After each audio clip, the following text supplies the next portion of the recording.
नहीं कर सकते, वो क्वेश्चन ज़्यादा डाल दें तो भी मना नहीं कर सकते, इसलिए कोई रिस्क मत लो। वो तो कह देंगे हमने तो लिखा था चिट्ठी आपको कि भाई हम डालेंगे, अब आप नहीं पढ़े तो आपकी गलती।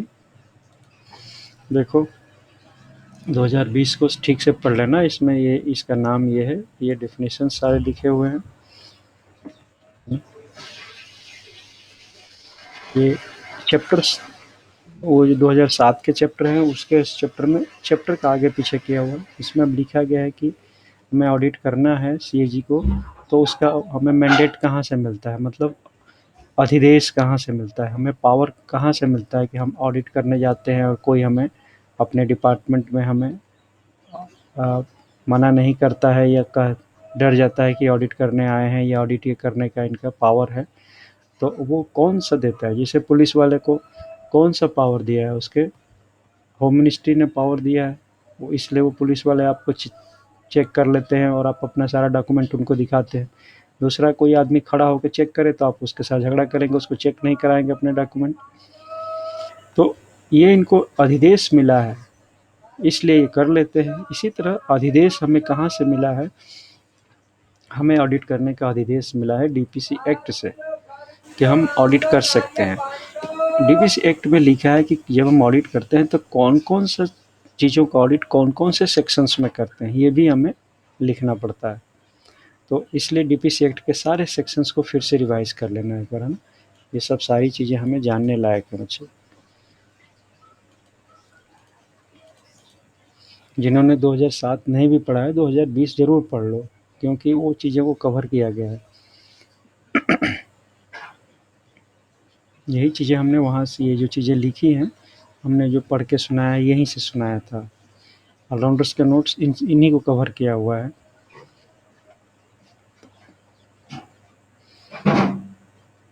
ये अब वहाँ चैप्टर ये पहले इंफॉर्मेशन टेक्नोलॉजी किसी दूसरे चैप्टर में हुआ करता था 2007 में, अब ये चैप्टर नंबर 3 में है। क्यों?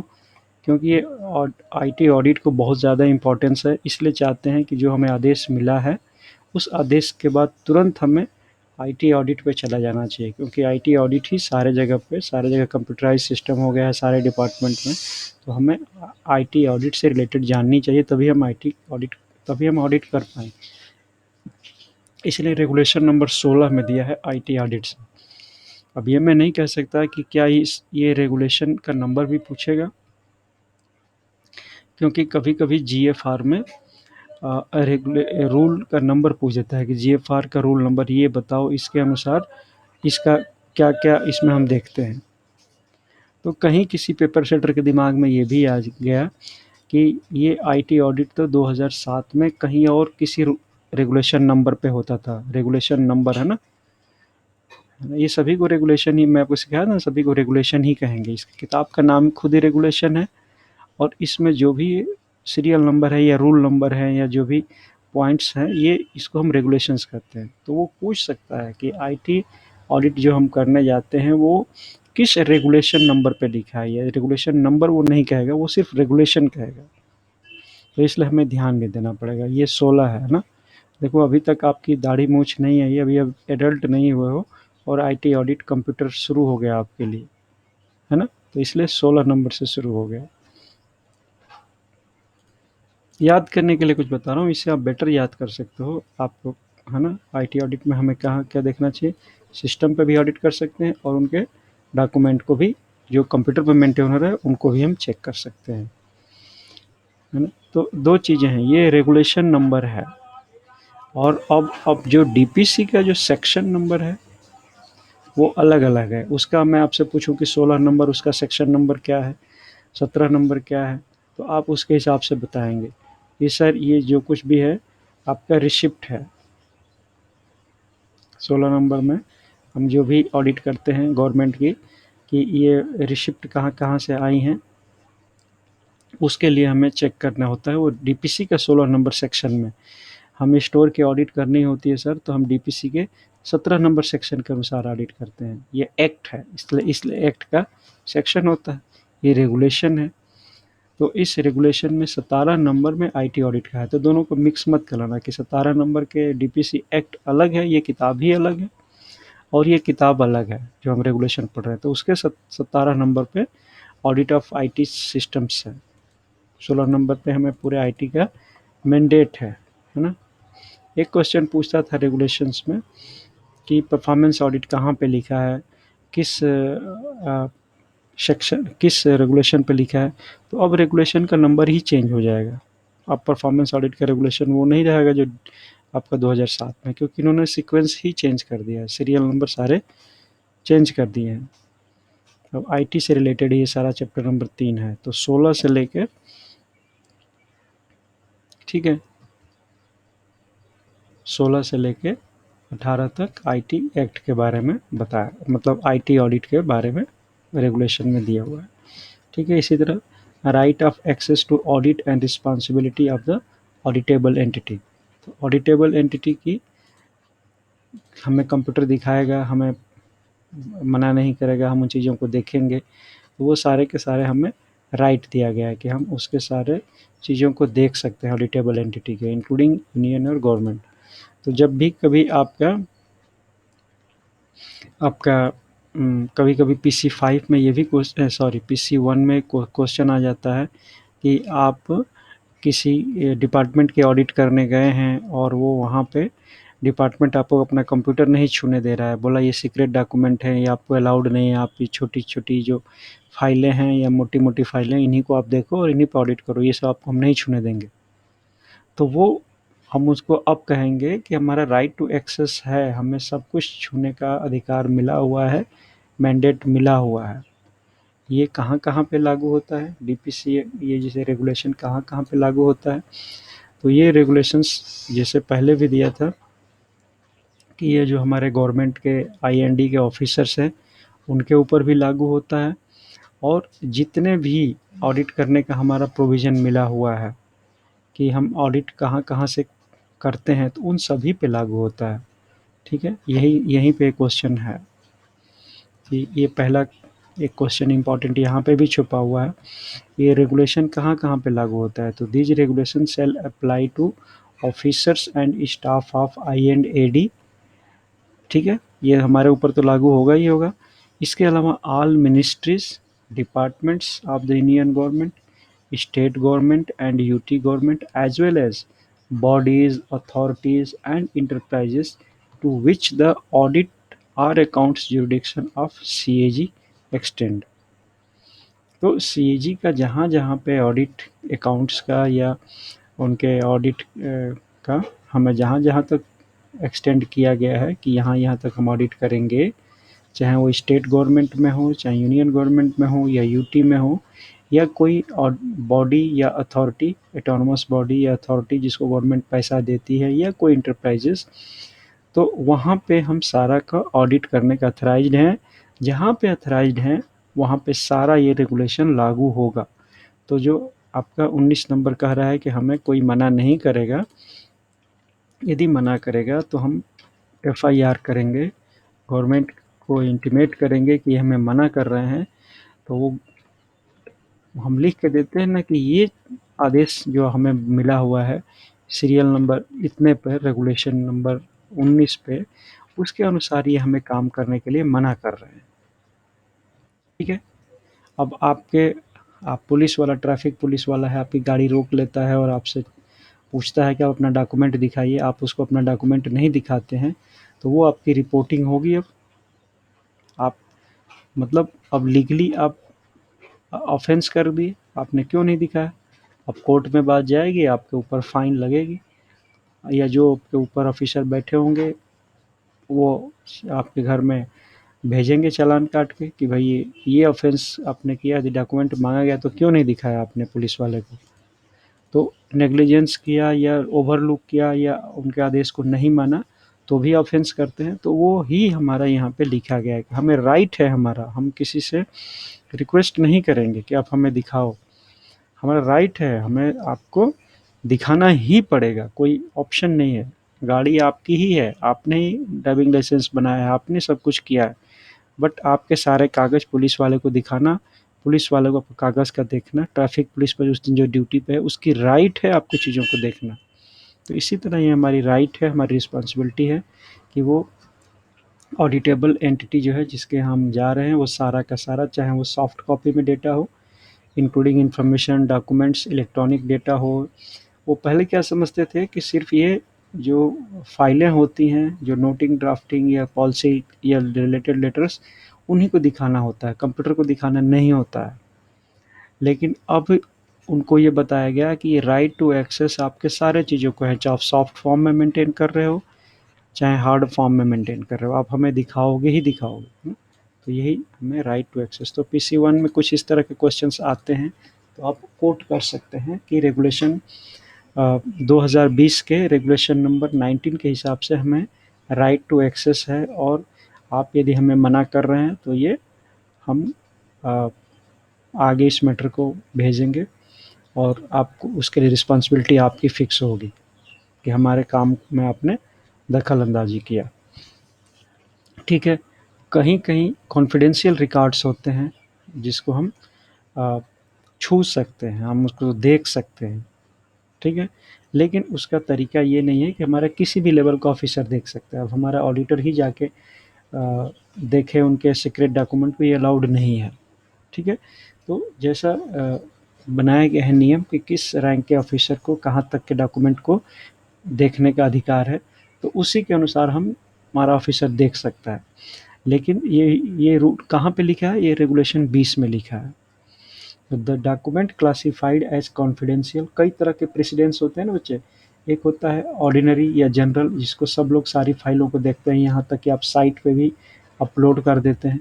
तो जनरल इन्फॉर्मेशन या जनरल प्रेसिडेंस जो होते हैं उसको कोई भी देख सकता है, किसी को भी दिखा सकते हैं। आरटीआई एक्ट के थ्रू भी आप ले सकते हो।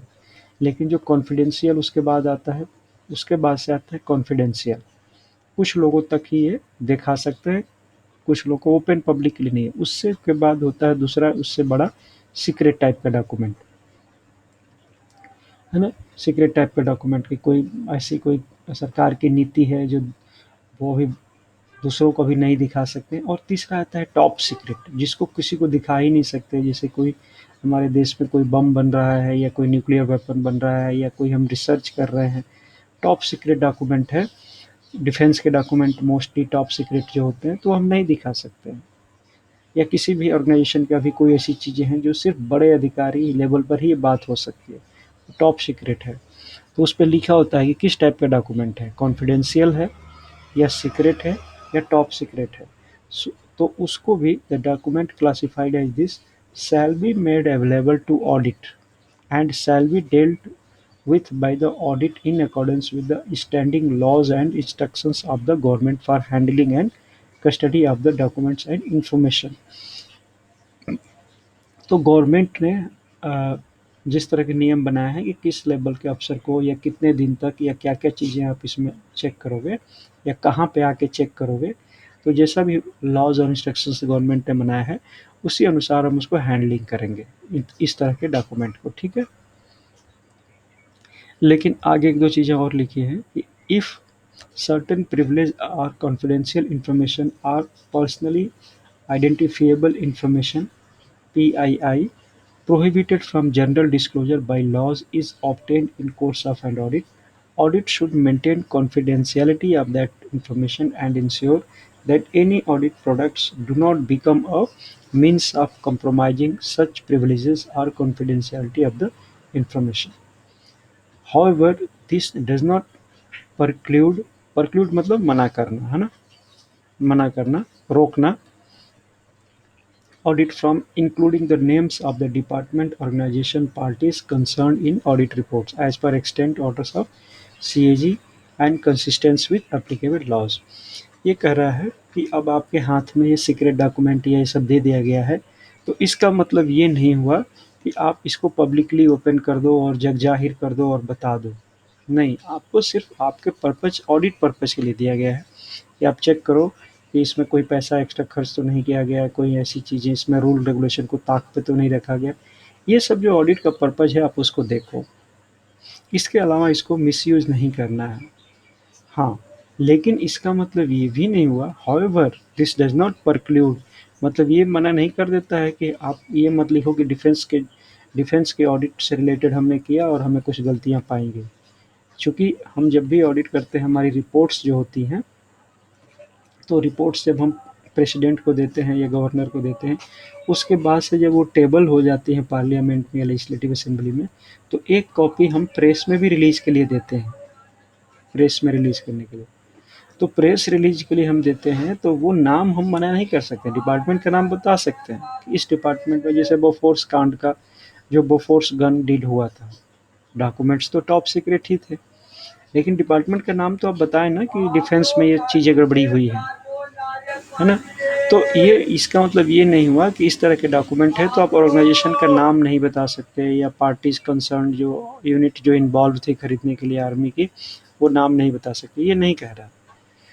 मतलब ये नहीं कि टॉप सीक्रेट को हम भी, ऑडिट को भी टॉप सीक्रेट ही रख दें। हाँ, इन्फॉर्मेशन नहीं लूज़ करना है, जितना ज़रूरत है नाम बताने में हमें कोई मना ही नहीं है, ये बोल रहा है ना।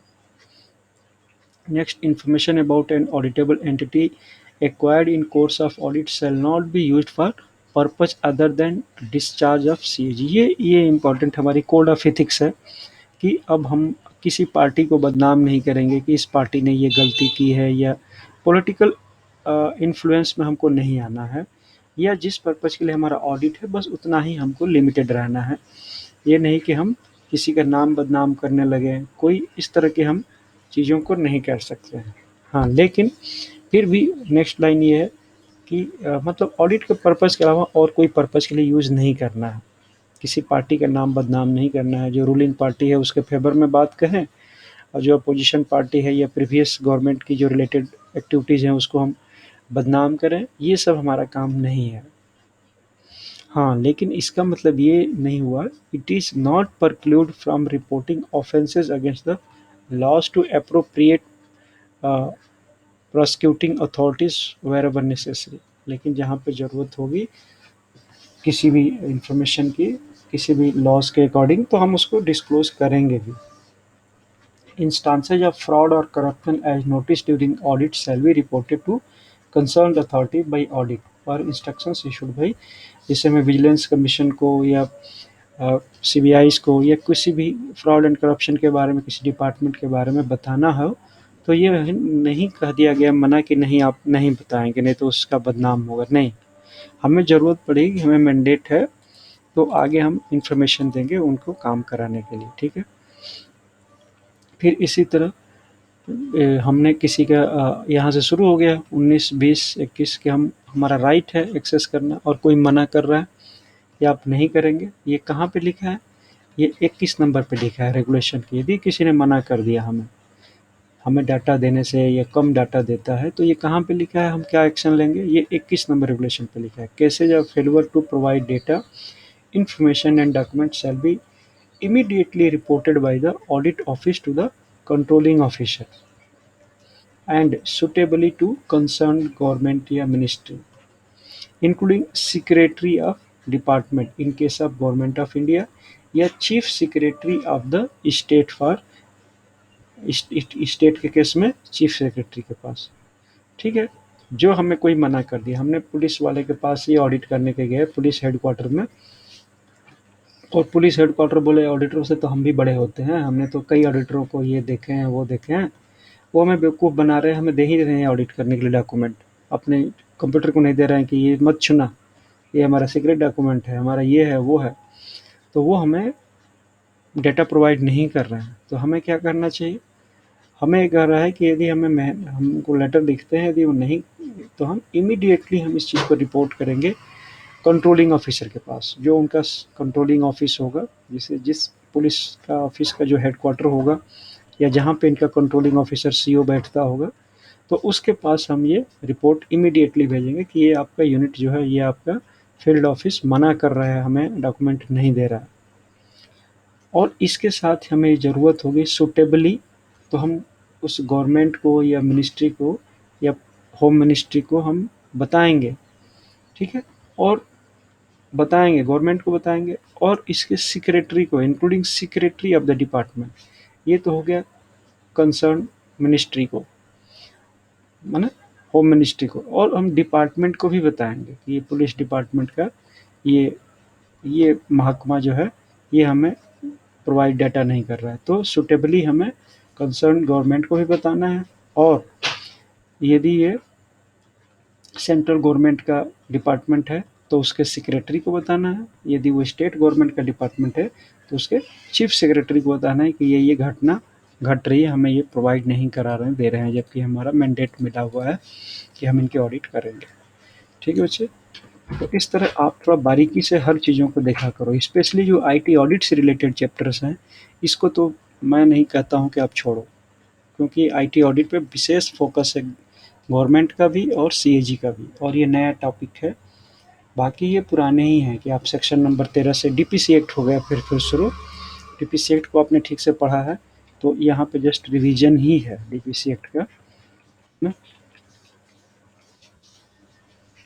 आईटी सिस्टम को एक बार जहाँ जहाँ पे आईटी दिखता है, आपको पीसी 3 के लिए भी काम करेगा ये चीज़ वर्ड, और पीसी 5 के लिए भी करेगा, पीसी 22 के लिए भी करेगा, है ना। तो ये जहाँ जहाँ पे आईटी वर्ड से रिलेटेड चीज़ें हैं और मोटे मोटे लिखे हैं, वहाँ तो आपको ज़रूर फोकस कर लेना चाहिए कि access to IT system and specific documents are record in relation to audit of expenditure and receipt.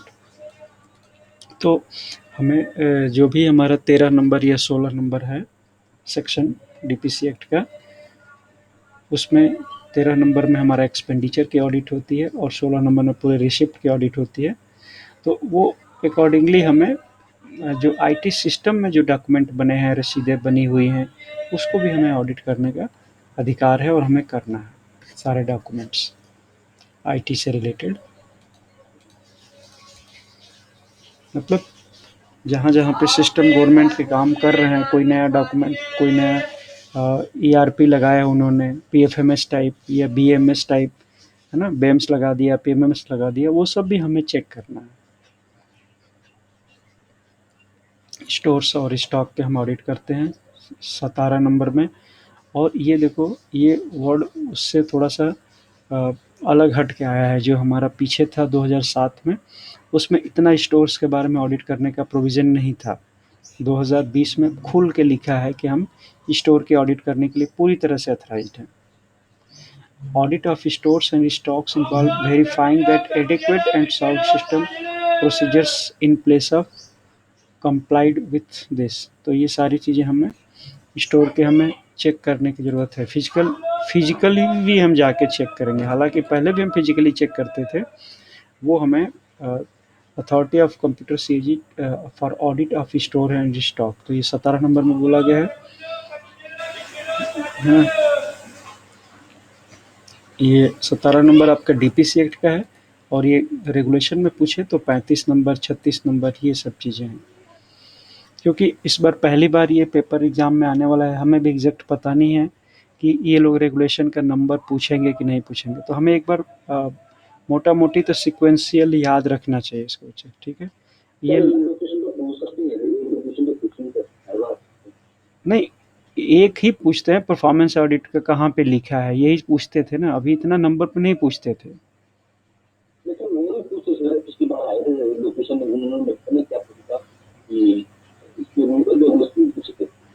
Regulation का नंबर पूछा था। जी जी सर, और 2-3 क्वेश्चन पूछे थे, 2 क्वेश्चन, एक तो परफॉर्मेंस वाला तो आया है 250। इसके अलावा एक वो क्वेश्चन था, वो कौन सा था मुझे याद नहीं। एक कौन सा आया था? ये फाइनेंस इनके बारे में, कंप्लेंट्स फाइनेंस के बारे में। हाँ हाँ, ठीक है, ये तो पुराना क्वेश्चन था, है ना। हाँ, तो ये इसलिए मैं बोल रहा हूँ कि चूँकि सीक्वेंस चेंज हुआ है रेगुलेशंस का, तो नए रेगुलेशंस के हिसाब से आपको ये नंबर भी चेंज हो गए हैं। तो आप एक बार नंबर को रिवाइज़ करो, और पता नहीं कौन सा पूछ दे, तो ये तो मुझे अच्छा लगा है कि right to audit of investigate store balance.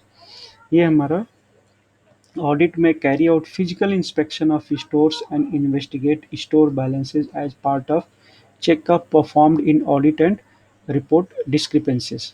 तो ये तो देखो, मैंने सजेस्ट किया हुआ है कि छोटी छोटी जो लाइनें लिखी गई हैं होती हैं ना, वहाँ से क्वेश्चंस डायरेक्टली पुट अप कर देते हैं ये लोग। ये देखो कितनी छोटी लाइन है, इस रेगुलेशन में इससे छोटा लाइन और क्या हो सकता है। तो रेगुलेशन नंबर 37 क्या कहता है कि हमें राइट मिला हुआ है, और फिजिकल इंस्पेक्शन किसी का भी कोई कह सकता है, सीपीडब्ल्यूडी वाला, कि हमारे पास तो इतना ये चीज़ें हैं, ये चीज़ें हैं। मैं बोला कि ठीक है, आप अपने स्टोर की चाबी दीजिए और हमारे साथ एक डेलीगेट नियुक्त कीजिए, मैं जाके फिज़िकली देखना चाहता हूँ। ये हमारी राइट है, हम फिज़िकल इंस्पेक्शन भी कर सकते हैं। तो ये कहाँ पे लिखा है? 37 नंबर में लिखा है, और ये पूरी बात भी लिखी है कि ऑडिट में carry out physical inspection of the stores and investigate store balances. हम स्टोर को देखेंगे भी और एक-एक चीज़ को हम गिन के भी देख सकते हैं। ये मेरे चेकिंग का पार्ट हो सकता है, ठीक है? और मैं कोई कमी नज़र आई तो मैं लिख दूँगा कि ये तो झूठ-मूठ का बोल रहा है, इसके पास रोलर जो है वो 20 लिखा है, इसके पास तो 15 है, 5 का तो ये कोई हिसाब बता ही नहीं रहा। तो ये सब सारी चीज़ें जो डिस्क्रिपेंसीज होंगी या कुछ तोड़-फोड़ होंगी, कुछ भी होंगे, मिसयूजेज होंगे, वो सारा का सारा हमारा राइट है कि उनके इंस्पेक्शन हम जाके करें। वो 37 नंबर में लिखा है बच्चे।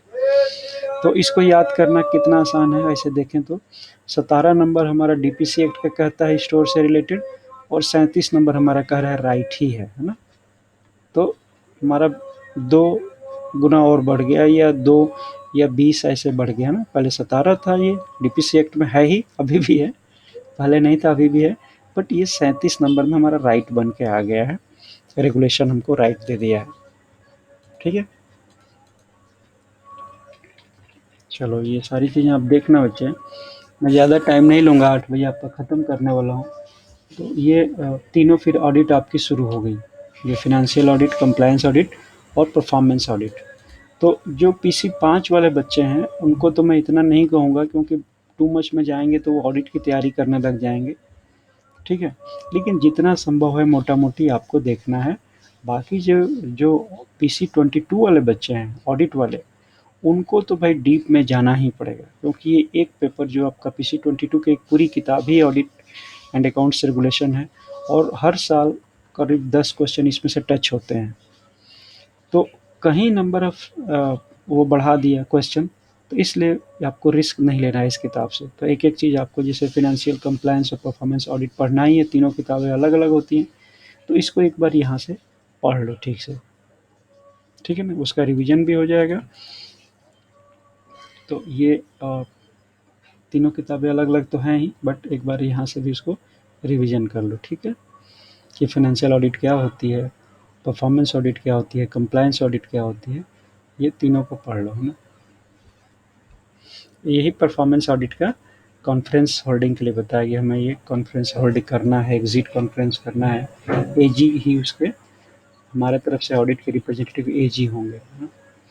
फिर ये गवर्नमेंट कंपनी से रिलेटेड है कि गवर्नमेंट कंपनी का मैंडेट हमें कहाँ से मिलता है, ये 53 और ये रेगुलेशन में, और यहाँ पे डीपीसी में मैंडेट हमें कहाँ पे मिला हुआ है, ये सेक्शन नंबर 19 में मिला हुआ है। आपको पता है कि हम जो हमें 19 क्या कहता है कि duties and responsibility of this to audit of accounts of government companies, है ना? तो कंपनीज का करेगा तो 19 गवर्नमेंट कंपनीज, और फिर उसके बाद से कॉरपोरेशंस बॉडी, है ना? तो ये सारे के सारे 19 के ही अंतर्गत हम करते हैं, ठीक है?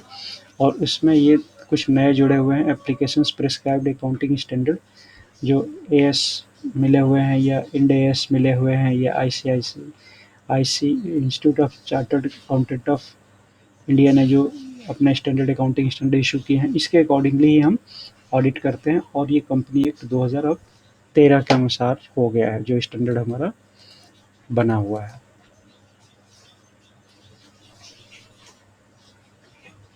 अब स्टैट्यूटरी ऑडिटर जो कंपनी की ऑडिट करता है, ये बैलेंस शीट या इनके फाइनेंशियल फ्लो स्टेटमेंट्स, तो वो हमारे ऑडिटर इतना एक्सपर्ट नहीं होते हैं, इसलिए हम कंपनी के ऑडिट कराने के लिए हम स्टैट्यूटरी ऑडिटर को हायर कर लेते हैं। तो उसकी हायरिंग का यहाँ पे लिखा हुआ है 2013 के कंपनी एक्ट में, ये 139(5), 139(7) के अनुसार हम ऑडिटर को नियुक्त करते हैं, ठीक है? तो यहाँ पे भी ये जो चीज़ें लिखी होती हैं, ये भी इम्पोर्टेंट होती है बच्चे। और इसी में अब ये कहीं नहीं लिखा है कि अब उसको हम जो टाइम देते थे, लेटर ऑफर करते थे, वो सब नहीं लिखा है ना? तो आपने एक बार पढ़ना है इसको, आप 2007 को ये पढ़ोगे तो 2007 भी आपका रिवाइज हो जाएगा, क्योंकि कुछ चीज़ें जो अलग हैं वो आपको आगे आ जाएंगी, और जो चीज़ वहाँ पे पढ़े हो ये हो जाएगा कि हाँ हमने ये जानते हैं। स्कोप ऑफ टेस्ट ऑडिट, जो भी कंपनी वाले जो ऑडिट करते हैं तो उसके अलावा हमें ऑडिट करने की ज़रूरत पड़ती है, तो हम सप्लीमेंट्री ऑडिट कहते हैं उसको, और उनके ऑडिट रिपोर्ट के विदिन 60 डेज हम सप्लीमेंट्री ऑडिट करते हैं। ठीक है।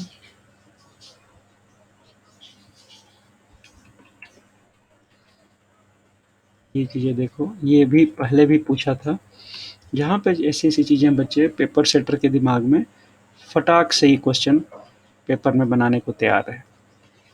तो ये बोलेगा कि authority of computer auditor general for audit bodies and authorities कहाँ पे लिखा है, तो ये क्वेश्चन वैसे ही उठा देंगे वो लोग कि ऑडिट बॉडीज़ और अथॉरिटी की ऑडिट करने का प्रोविज़न कहाँ पे है डीपीसी एक्ट में, तो 14, 15, 19 का 2, 19 का 3, 19 का ए और 20 है ना, ये इंपॉर्टेंट लाइन है।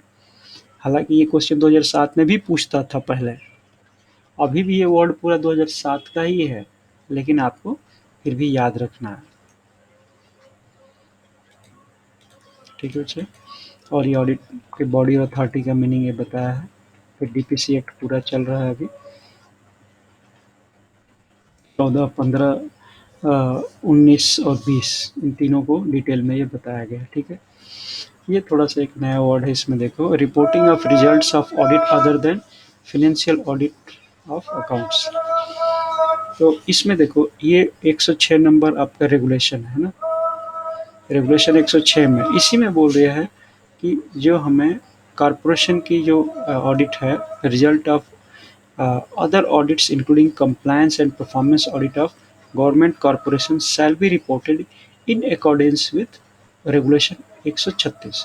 तो ये 136 रेगुलेशन जब हम पढ़ेंगे वहाँ पे लिखा है कि कॉरपोरेशन की जो हम रिपोर्टिंग भेजेंगे वो कैसे भेजेंगे, जो हम भेजेंगे तो वो कैसे भेजेंगे, हम सार बना के यदि भेजेंगे, सेपरेट ऑडिट रिपोर्ट्स करेंगे तो वो कैसे करेंगे, वो यहाँ पे 136 में लिखा है।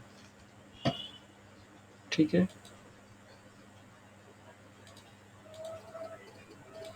ओके।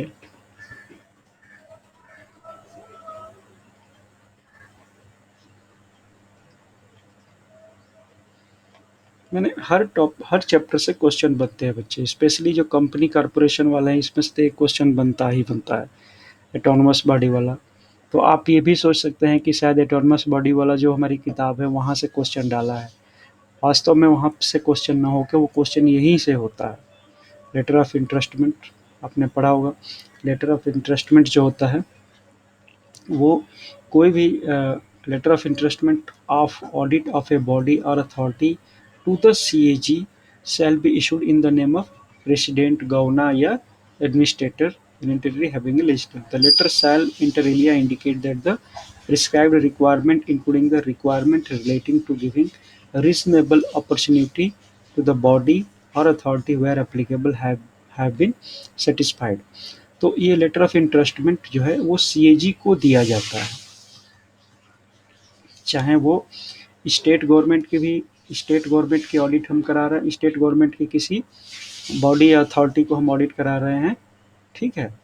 जब आप 20 में ऑडिट करा रहे हैं ना, 20 में आप रिक्वेस्ट कर रहे हैं प्रेसिडेंट या गवर्नर या ये एडमिनिस्ट्रेटर, तो वो 20(1) के थ्रू रिक्वेस्ट कर रहे हैं, तो वो जो ऑडिट या अथॉरिटी या बॉडी कॉरपोरेशन जिसका हम नहीं कर पाए थे उनका कराना है, तो उसका 20(1) में कराना है ऑडिट, तो लेटर ऑफ इंटरेस्टमेंट एक CAG के नाम पे दिया जाएगा कि आप ऑडिट करिए। ठीक है। माने पहले एग्री होंगे, CAG पहले एग्री होंगे, तब उनको एक लेटर दिया जाएगा, फॉर्मल लेटर, कि ठीक है आप ऑडिट करिए। मैं ऑडिट में क्या लिखा जाएगा कि जिसकी आप ऑडिट करने जा रहे हैं उसको ऑलरेडी हमने रीजनेबल अपॉर्चुनिटी दे दिया गया है, उन्होंने अपने डॉक्यूमेंट्स वगैरह तैयार कर लिए हैं, वो ऑडिट के लिए एग्रीज हैं, ये हैं वो हैं सारा कुछ, क्योंकि वो CAG यहाँ पर लेटर, यहाँ तो रेगुलर ऑडिट करने के लिए जाना नहीं है, इनके ज़रूरत नहीं है, बट स्पेशली ये लोग बोल रहे हैं तो CAG को कंफर्म भी करते हैं कि भाई उनको हमने इंडिकेट कर दिया है, ये लेटर में लिखेंगे, लेटर ऑफ इंटरेस्टमेंट में हमने उनको ऑलरेडी टाइम दे दिया है, रीजनेबल अपॉर्चुनिटी, अब वो आप उनके ऑडिट करने के लिए जाइए, वो हमने सारा उनको जितना कहना था, बताना था, हमने सब एम्पल अपॉर्चुनिटी, पर्याप्त उनको समय दे दिया है। ठीक है बच्चे? तो लेटर ऑफ इंटरेस्टमेंट में ये चीज़ें लिखी होंगी। सीएजी जब लेटर इनको मिलेगा तो ये देखेंगे कि वो जिस आदमी के घर में जा रहे हैं चेकिंग करने के लिए, उस आदमी को भी बताया गया है कि नहीं बताया गया। तो इस लेटर में बताया जाएगा कि उनको बता दिया गया है इस लेटर के थ्रू ऐसे-ऐसे करके। और दूसरा, वो लेटर जब भी इश्यू होगा, भले ही वो कोई मतलब उनकी कोई मिनिस्ट्री या कहीं जैसे भी कोई इश्यू करता है, लेकिन वो नाम होगा वहाँ पे प्रेसिडेंट का। यदि यूनियन का हमें लेवल पे करा रहे हैं, प्रेसिडेंट के लेवल पे, तो प्रेसिडेंट का नाम होगा, गवर्नर का, मतलब सेंटर का, किसको किसने लेटर दिया है, टू तो सीएजी को दिया है, फ्रॉम किससे आया है, तो वो इश्यू होगा कि प्रेसिडेंट ने बोला है, प्रेसिडेंट के ही नाम पे इश्यू हुआ है, प्रेसिडेंट ने ही कहा है सीएजी करेंगे, या गवर्नर ने कहा है, या फिर एडमिनिस्ट्रेटर ने कहा है आपको लेटर, ये अथॉरिटी लेटर, एक तरह से स्पेशल लेटर आपको दिया गया है कि आप इसका ऑडिट करिए। ठीक है जी? ओके।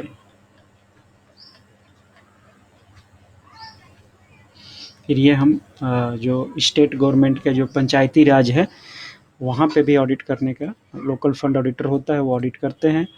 कुछ स्टेट्स में जहाँ अलाउड नहीं है, वो नाम आपका बीजेबी ख़त्म कर दिया है, सर्टेन स्टेट लिख दिया गया है, तो जहाँ पे सीएजी को करना होगा सीएजी करेंगे। ठीक है?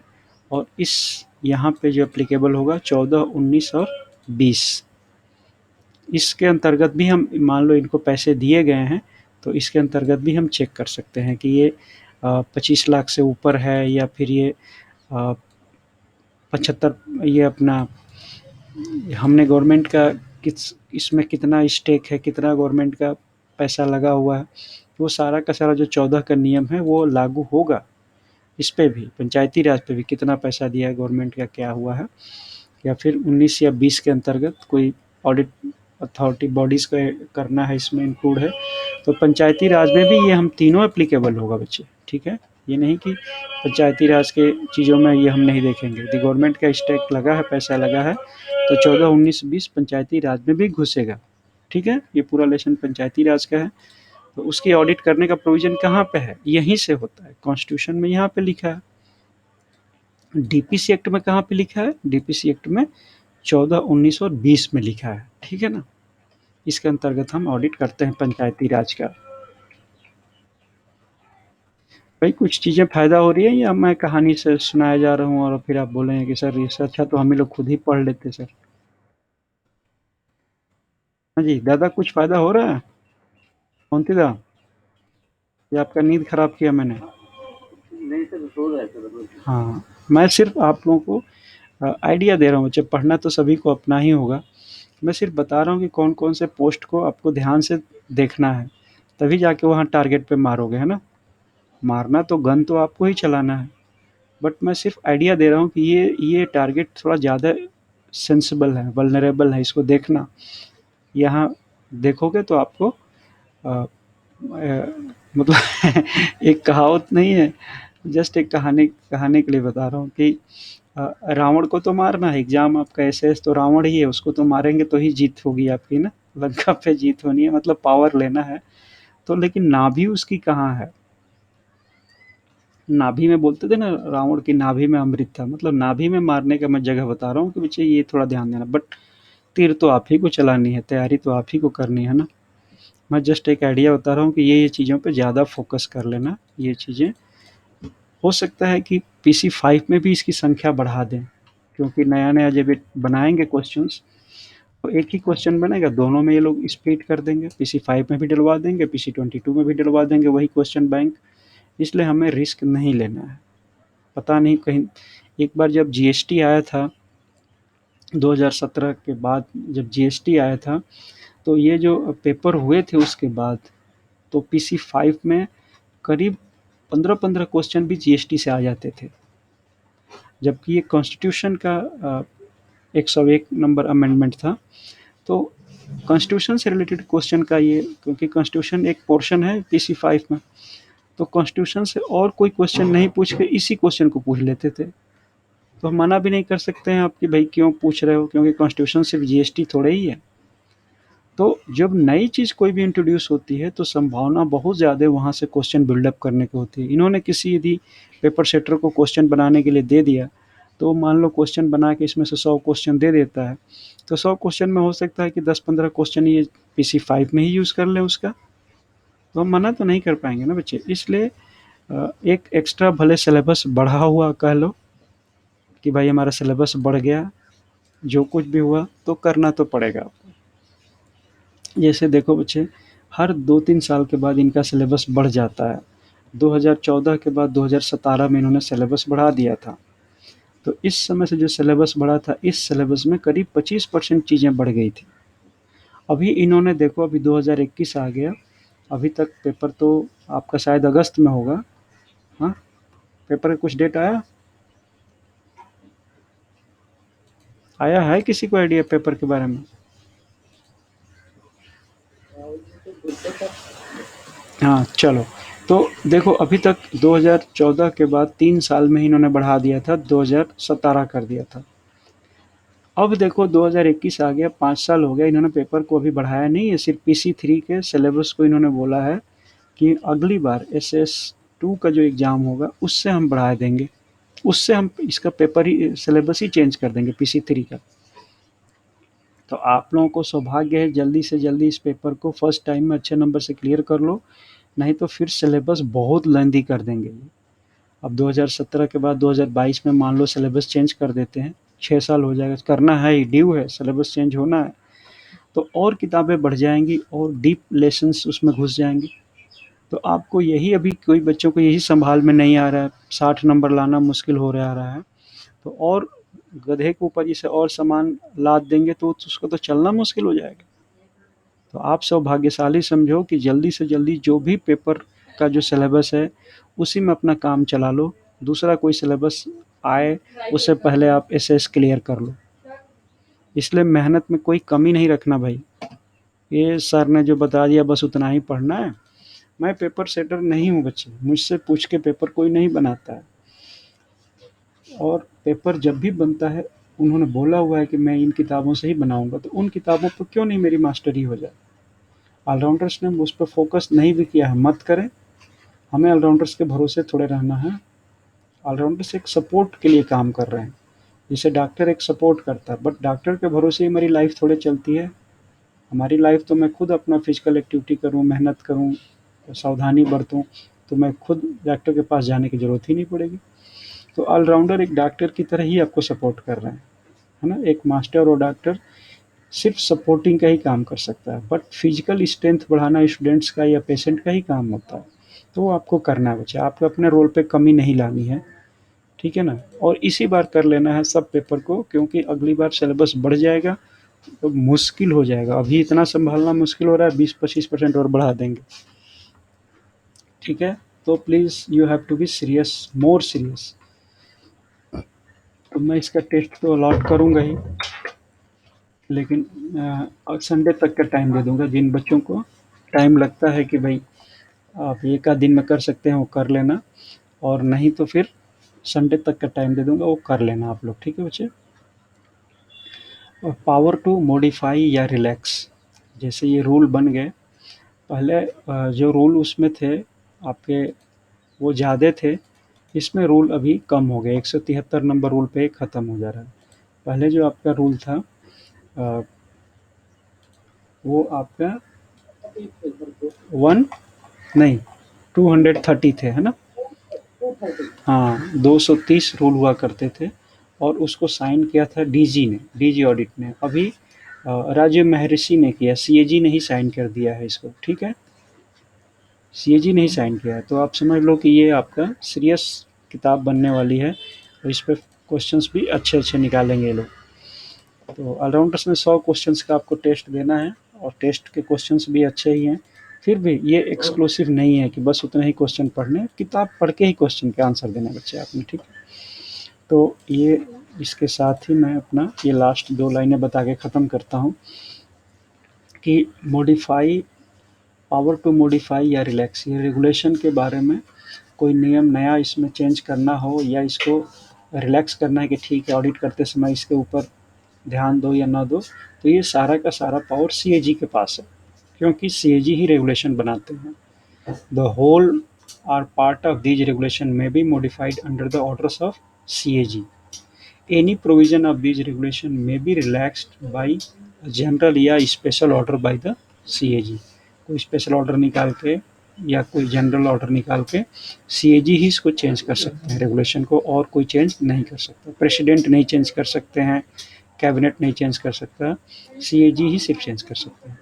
और जो कंटिन्यूएशन ऑफ एग्जिस्टिंग ऑर्डर, जो ऑर्डर पहले से अवेलेबल है, जैसे स्टैंडिंग ऑर्डर एमएसओ है, या गाइडलाइंस हैं, या प्रैक्टिस नोट्स हैं, अकाउंटिंग मैटर पे प्रैक्टिस नोट्स और गाइडलाइंस, प्रोफेशनल्स मैटर्स पे एमएसओ, पूरा ऑडिट के लिए सारे बुक्स का जन्म यहीं से होता है। स्टैंडिंग ऑर्डर्स जो मिलते हैं हमें कि भाई ये चीज़ें हमें करनी है तब तक, जब तक कि आपको नेक्स्ट ऑर्डर नहीं मिलता है। तो ये सारी की सारी ऑर्डर्स जो notes shall be in future be issued this regulation and be consistent with regulations। तो जो भी इशू अब होंगे इस रेगुलेशन 2020 को ध्यान में रख के करना होगा। क्यों? क्योंकि कहा ही गया है कि जब भी इशू होते हैं ये कंसिस्टेंसी होती है रेगुलेशंस के साथ। तो अब जब भी कोई नया इशू कोई करना चाहता है तो सबसे पहले इस रेगुलेशन को ध्यान में रखेगा, पढ़ेगा। हाउएवर, इससे पहले मान लो इश्यू हो गई है, ये 5 अगस्त 2020 को इश्यू हुआ है, उससे पहले कोई इश्यू हुआ है। However the standing orders, the guidelines and practice notes already issued by CAG are on behalf of, या उसके डिप्टी सीएजी ने इशू किया है सीएजी के बिहाफ पे, सीन कर लिया होगा फाइल ने, सिर्फ सीएजी ने इनको ऑर्डर दे दिया होगा कि तुम इशू कर दो। तो जो भी इशू हुआ है, स्टैंडिंग ऑर्डर या प्रैक्टिस नोट या गाइडलाइंस जो भी, तो वो इससे पहले कि इशू हुआ वो shall be continue to apply as immediately before the date of issue of this regulation till the same as revise, revoked या मॉडिफाइड। रिवाइज कर दिया जाएगा, परिवर्तन कर दिया जाएगा, या कैंसिल कर दिया जाएगा, ख़त्म कर दिया जाएगा, या उसमें कुछ चेंजेस कर दिए जाएंगे। तो जब तक वो चेंज नहीं किए जाते हैं, 5 अगस्त 2000 पहले से कोई इशूड है तो वो वैलिड रहेगा। तब तक वैलिड रहेगा जब तक कि उसको अगले किसी रेगुलेशन से या किसी अलग ऑर्डर से रिवाइज या ख़त्म या कुछ उसमें बदलाव ना कर दिया जाए। ठीक है, तो ये लास्ट आपका ख़त्म हो गया। फिर भी आपके बिना पढ़े और बिना समझे ये ख़त्म नहीं होता है। आप कोशिश करो